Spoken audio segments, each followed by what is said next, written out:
April 3 దేవుని వాగ్దానము. జనములను నీకు స్వాస్థ్యముగాను భూమిని దిగంతముల వరకు సొత్తుగాను ఇచ్చెదను.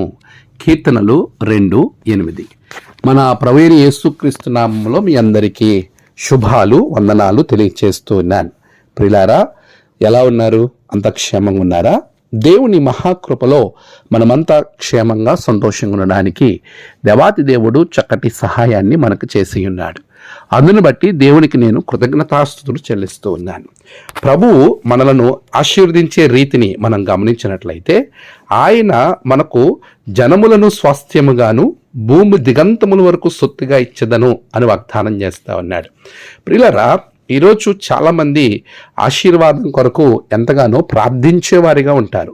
ఆశీర్వాదాలు పొందుకోవాలని ఎన్నో రకాల ప్రయత్నాలు కూడా చేస్తారు. అయితే దేవుడు తన ప్రజలకిచ్చే వాగ్దానాన్ని మనం ఆలోచన చేస్తున్నప్పుడు ఆయన తన ప్రజలకు ఒక సొత్తును, స్వాస్థ్యమును ఇచ్చేవానిగా ఉన్నాడు.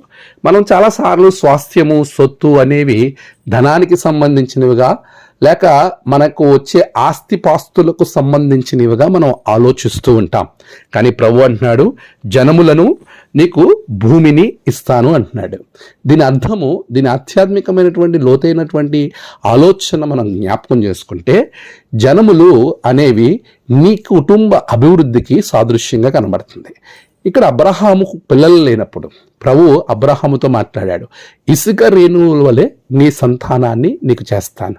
అంటే ప్రభు వాగ్దానము, ప్రభు ఆశీర్వాదము ఒక తరముతో ఆగిపోయేది కాదు. కృప చూపు వారి ఎడల 1000 తరముల వరకు తన కృపను చూపుతానని చెప్పిన వాగ్దానం నెరవేరాలంటే నీకు సంతానము అనుగ్రహింపబడాలి. అదే వాగ్దానాన్ని ప్రభు చెప్తున్నాడు, నీకు ఇచ్చే ఆశీర్వాదము అది ఎప్పుడు కూడా కొనసాగింపుగా ఉంటుంది. రెండవది స్వాస్థ్యము. ఒకవేళ నీవు స్వాస్థ్యము లేనివానిగా ఉంటే గుర్తింపు లేనివానిగా ఉండొచ్చు. అబ్రహాముకు ఎలాంటి స్వాస్థ్యము లేదు, నిలకడ లేనటువంటి జీవితం. ప్రభు అతనికి స్వాస్థ్యాన్ని ఇస్తానన్నాడు. అబ్రహాము, ఇస్సాకు, యాకోబులను బట్టి ప్రభు మోషే ద్వారా ఇశ్రాయేల్ ప్రజలకు ఇచ్చిన అద్భుతమైన స్వాస్థ్యము కనాను వాగ్దాన భూమి. అలాంటి స్వాస్థ్యాన్నే ప్రభు పరమ కనానులో నీకు నాకు అనుగ్రహించబోతా ఉన్నాడు. అట్టి కృపా భాగ్యములు నీవు పొందుకోవాలంటే ప్రభువుని అడిగేవానిగా, ప్రార్థించేవానిగా ఉండాలి. తత్ఫలితము దేవుడు నీకు జనములను స్వాస్థ్యముగా, భూమి నిరంతరముల వరకు సొత్తుగా ఇస్తాడు. ఆమేన్. ప్రార్థన. సర్వశక్తిమంతుడా, గొప్ప దేవ, నీ బిడ్డలకు ఉన్నతమైన ఆశీర్వాదాలు దయచేయండి. నేడు వారి ప్రయాణాలు, పనులు, తలపెట్టిన కార్యాలు అన్నిటిలో గొప్ప జయము బిడ్డలకు దయచేయండి. ప్రతి సమస్య నుంచి విడుదల దయచేయండి.